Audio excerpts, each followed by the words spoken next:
This podcast is recorded on Gadigal land. Always was, always will be Aboriginal land. Hello and welcome to She Said What? I'm your host, Alyssa Harper, and this podcast is all about unpacking the chaos and the things we've had to push through to get to where we are.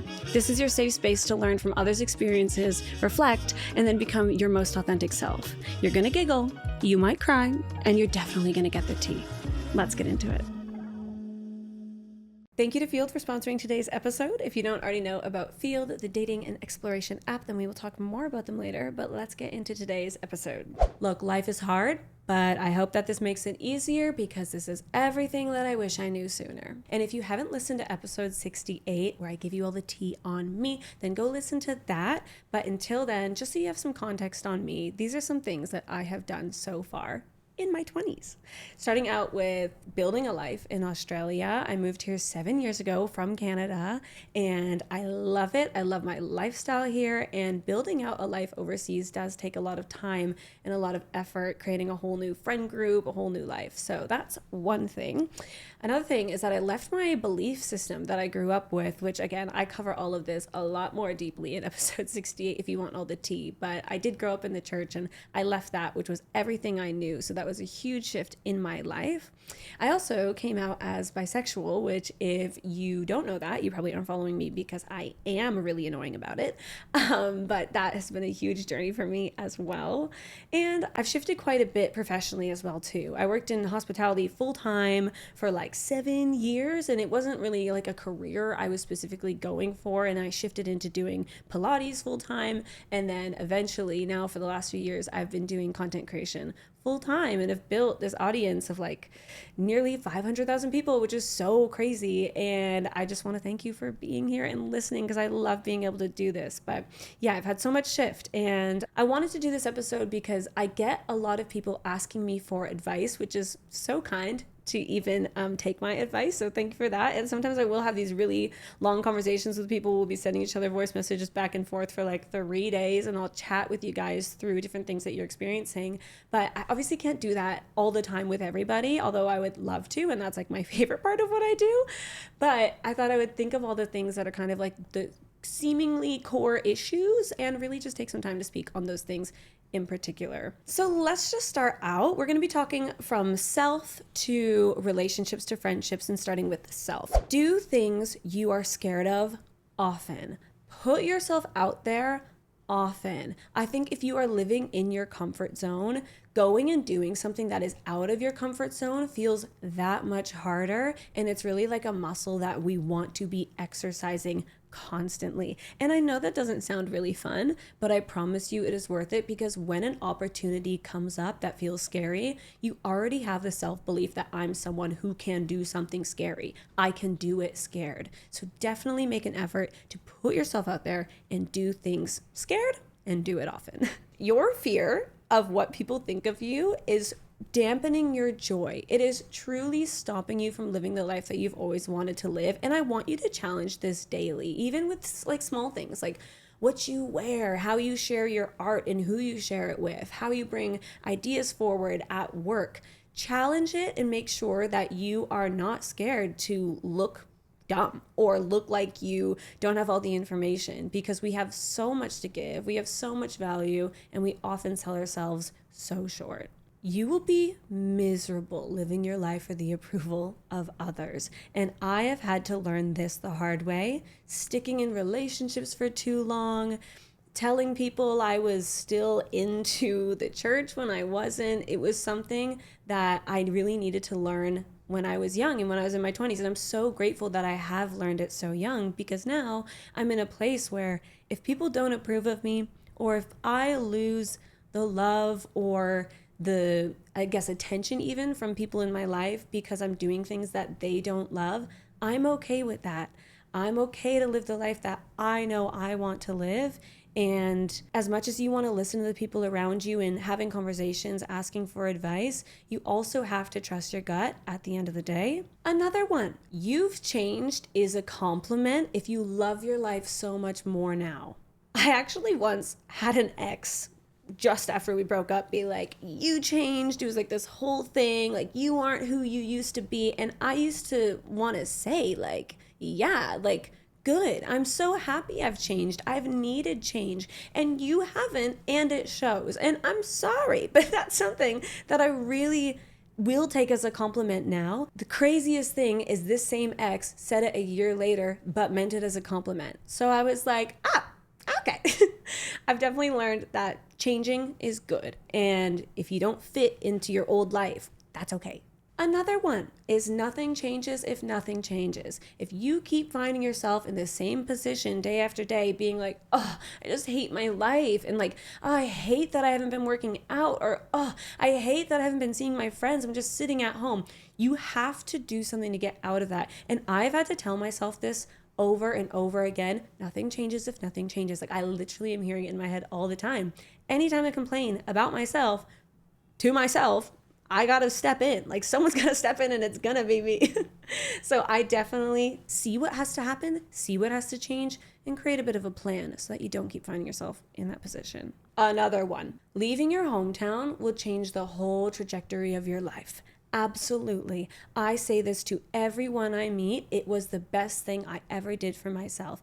And I understand that there are certain people who would never leave their community or never want to leave their family or whatever. And I completely get that. I'm not even saying you have to move overseas and completely leave forever, but go somewhere for 6 months if you can. It will give you so much of a better grasp and understanding of the world, of different types of people, of travel, what it looks like to be in a new space and to be able to almost create your new version of yourself with these influences around you. And as much as you'll always, be who you are in essence, it's like you get to go and be changed by people around you and the things around you. And that is such a beautiful thing. Celebrate the hell out of your wins. If you are someone who has anxiety or you have depression or you just experience that from time to time, it's so easy to focus on the negatives. It's so easy to listen to the voice in your head that is telling you that you aren't good enough and you're not doing enough. Oh my God, like I have that all the time and it's so hard, but something that genuinely has really helped me is taking time to be like, wait a second, I did actually do this, and this in this month so far. And those are things that I told myself I wanted to do. And I actually will keep a journal. This might sound kind of cringe, but I keep a journal of things that I am just proud of, like accomplishments I am proud of. And it means that if I'm ever feeling really down on myself, I can just go and look at it and be like, no, you know what? You are that bitch and it's all gonna be okay. Another one, if you have a menstrual cycle, learning about it will change your life. I have episodes about this. You can go find it in any episode that I mentioned today. I'll pop it in the description for you guys. But it has given me so much grace for myself, especially in my luteal phase. It has helped me to plan my life better, to do things where I need to be outgoing and social when I'm ovulating. It has helped me to learn how to regulate myself leading up to my period, how to be on my period. Like there is so much about it. And I think cycle syncing is such a beautiful practice. And it's one of those things that once you do it, you're like, how the hell was I living my life before this? Like, how was I okay? I felt so in the dark. So look into it and definitely watch my episodes on that if you want to learn more about cycle syncing. Another one, explore your sexuality without having to put a label on it. I went through such a season, as you guys know, when it comes to coming out bisexual, and it was so hard for me. And I did actually end up finding that label and I liked that label, but it's not something you have to do. You can go and have experiences and open yourself up to a world of queerness without saying that that's what you're gonna definitely be forever and then having this doomsday feeling about, but what about this? What about my family? What about what this person's gonna think? How is it gonna fit into this part of my life? Just relax and just know that you can explore without feeling like now I'm suddenly gay. You know what I mean? That's how I think I felt when I was going through it. And if you want to check out episode 54, actually, how I realized I wasn't straight, that one could be helpful for you. And also episode 65, how to become confident in your sexuality. Get as comfortable as you can making mistakes and taking risks. If we are so stuck but is this the right thing? Am I sure? Do I know? You're not gonna know. Like, you're never gonna know if you don't go and try to do new things and see what's good for you. And there's been so many things that I have gone into thinking it was going to be really great, and it was not, okay? But then there are also things that I really don't expect myself to like or even be good at, and then I'm delightfully surprised. And then we have one listener advice, which is every time you judge someone, you reveal a part of you that needs healing, period. Absolutely. I actually saw this TikTok the other day of this girl, and she said, if I did that, I would have done it so much better. But the point is that I didn't do it in the first place. And I was like, ooh, like, yeah, girl. Like, I see that. Because it's so easy to look at someone and to be like, oh my God, if I did that, you could only imagine how good it would have been and how cool it would have. Look, this person did it in the first place. So until you do something like that, you can't fully critique it. And it probably means that there's a part of you that's frustrated by the fact that you didn't do it. So focus on you and not judging other people. And I will say as well, I do have another episode. I keep just telling you about my other episodes because this is kind of everything in one, guys. But about judging people, and it really does deep dive into this. And when I actually sat with this for the first time properly, it changed my life, because I also realized that the more I judge other people, the more I judge myself. Like, if I'm constantly in this brain that recognizes negative things about other people, when I look at myself, I'm going to do the same. So even if you need to do it from a selfish point of view, try not to judge people as much, all right? Maybe just for one day. Okay, let's talk about relationships. I love talking about relationships, as you guys know. Starting out with who you date long-term or even marry. Oh my gosh, it really matters. It really matters, because this is the person that is going to go with you through so many tough seasons of your life. Like, whether it's family passing away or losing a job or whatever it is, that's the kind of person that's going to hold you through it. Like, that is your person who's going to hold you through those moments. So do you feel like that person that you are now with potentially is the person who's going to be able to do that well for you? Another question you can ask yourself is, if someone came up to you and they were like, wow, you're so much like your partner, would you take that as a compliment? If you were to be like, what do you mean by that? Then probably not a good situation to be in. So ask yourself that this week, okay? Another thing about relationships is do the work now before your unresolved trauma trickles through the rest of your life and all of your other relationships. I think it's really tough when someone gets into a relationship with somebody and they are already so hurt from previous relationships, especially around trust. This is really common. And then they act like their new partner needs to work really hard to gain their trust. And I'm not saying you need to trust someone straight away, but you need to make sure you're at a place where you're not acting like they've already done the wrong thing. Another thing is, we can allow poor behavior in our relationships if we grew up with, say, like an unstable parent who we kind of needed to disassociate their negative traits. We needed to disassociate away from them because we don't know how to feel loved by that person while knowing that they aren't actually the best to us. So it's really important to not let that trickle into your relationships just because that's what was shown to you growing up. A good relationship will make you a better person. A good relationship will act as a mirror to show you what you need to work on. And I think my partner does a really good job of this on the regular, kindly, God bless him, telling me the things that I need to work on and the things that I might say that can be hurtful. It's really important for me to step back and to go, oh wow, the way I said that, if he said that to me, like, I would kill him, like, oh my God. So now we have to step back and go, okay, what can I do? What can I do? And I think when someone teaches you more about yourself, that is such a beautiful gift. And we have some listener advice. Don't settle for stable, mediocre love. Oh my God, yeah.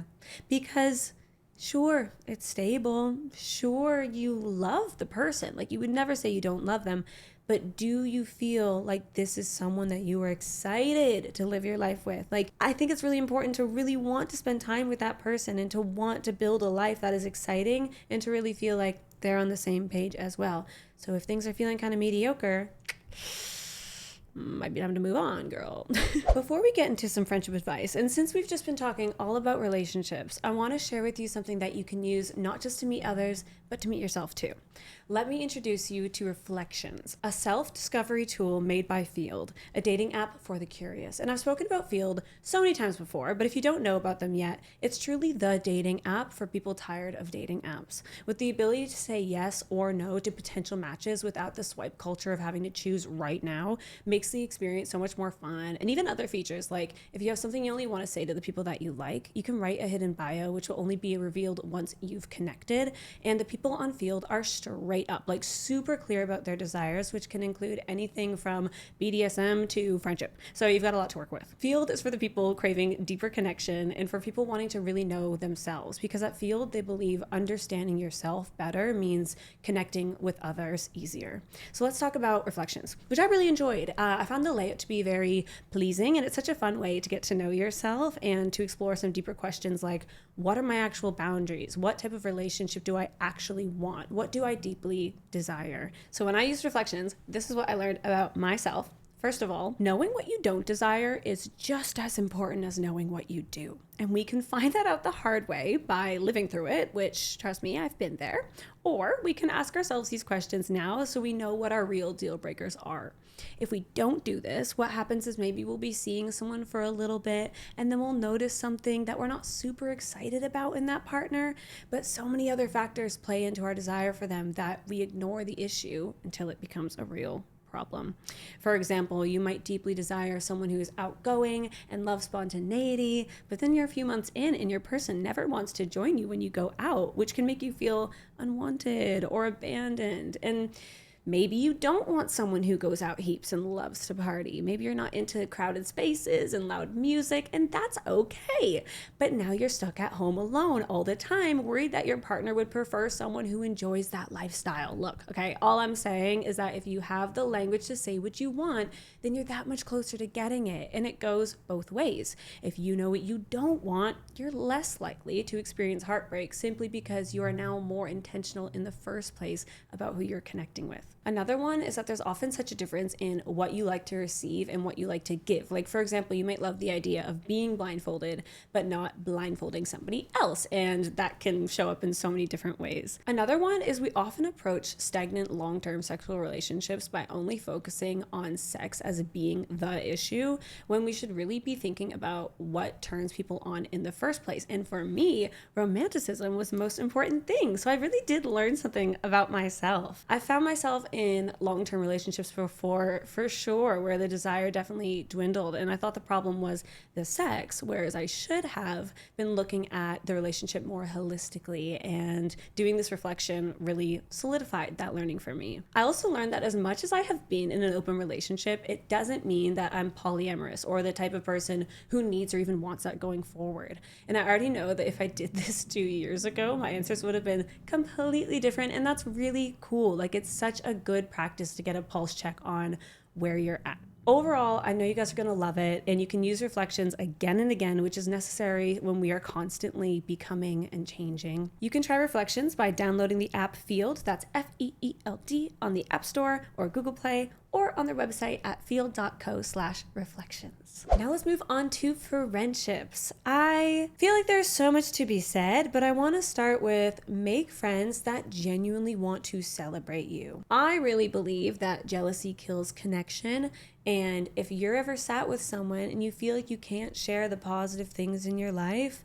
then it's probably not someone that wants the best for you. And I know, at least for me personally, I only want to be friends with the kind of people that would bring me up in a room of people that they know could be really great for me, or only speak positively about me when they're out and about. I want to know that someone is going to support me, and I don't have to feel embarrassed for things not going well when they don't go well, but that I'll also be supported in that. And if you have someone that's constantly making you feel like you need to hide things because they're having a hard time, that can be really challenging.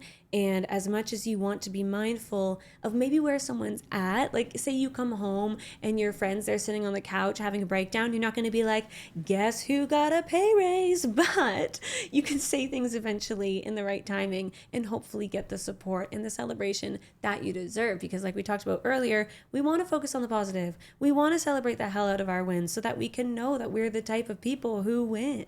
The price of community is inconvenience. And I'm sure you've heard this before, but I feel this deep down because I'm such a homebody sometimes. I have so many moments where I'm like, I just don't want to leave my house. Like, especially in the winter when it's dark and I'm on my couch and I'm watching Netflix or I'm watching Bridgerton. I'm like, oh my God, what do you mean I have to stand up right now and go stand in front of like my lights and do my makeup and then get an Uber and then go and like drink? And I'm like, no, like I completely get it. But sometimes we have to push ourselves and not cancel on our friends, okay? Which I don't do anymore, God bless, but I definitely had a season of that. Be the kind of person who shows up and is excited to see your friend and makes an effort. Like, we really have to not hold back the quality of our friendships because we aren't spending enough time together. So if it's inconvenient, girl, just go, okay? You're gonna have fun anyways. Friends come and go, and that's okay. That's okay. Some friends are just for a season. And of course, you want to have some beautiful long-term friendships where you just feel like that person gets you and they've seen you through so many seasons. And yes, that's so important. But you don't have to cling on to your friends as if they make you who you are. You are who you are on your own, and your friends beautifully amplify that, and you get to love and enjoy their time, and it's a beautiful thing. But don't be scared of shifts. And I recently have actually had a pretty big friendship breakup, and one of my best friends actually had one as well too. And her and I were talking about it, and it's really hard when you go through a friendship breakup because you don't realize how much you identify sometimes with somebody or how much you spend so much time with somebody, and it can literally feel like a breakup. So be gentle with yourself in those seasons and just know that it's okay to have some seasons where you might feel a little bit more lonely or out of place or like there is a shift. And the best thing you can do for yourself is to try to connect with new people, make new friendships, or even go a little bit deeper into friendships that you already have. We all want friends and we all need community, but it's best to move on from situations when they are toxic, and that's completely okay to do. Okay, and we have some listener advice as well. Quality over quantity, which is what we were just talking about, because yeah, quantity, great, good to have lots of people around you, really fun for like, I don't know, your birthday party. But other than that, like you kind of want to focus on having people that are really in your corner. Like I would so much rather have like 3 to 5 really close friends that I could call crying if I needed to, instead of a friend group of like 20 people where everyone kind of gets with each other and it's like, ooh, you know? Something I'd really focus on is just honing in on who are your people, who is my tribe. And if that even means sitting down and writing out their names and thinking, ooh, when am I going to see them in the next month? Do it, plan it, be intentional. Like if you want to live the kind of life that you deserve, you should be intentional about how you're filling your time. So reach out to those good friends. Another listener advice, when people show you who they are, believe them. Believe them, because people will show you. At the end of the day, people will absolutely show you where they have their faults, and everyone has their faults. And I'm not saying to just cut people off or be brutal based off of someone going through a season or anything like that, but it's really important to trust your gut. It's really important to trust your gut on people. And if you feel like you're friends with them, hoping that they just prove that gut feeling wrong, I reckon it's going to come out eventually, and I've seen it quite a few times. And our last listener advice is that the actions of others speak for themselves, not for me and my worth. And I think that's really important because people go through stuff, and sometimes they don't show up in the ways that you expect them to, in the ways that you want them to.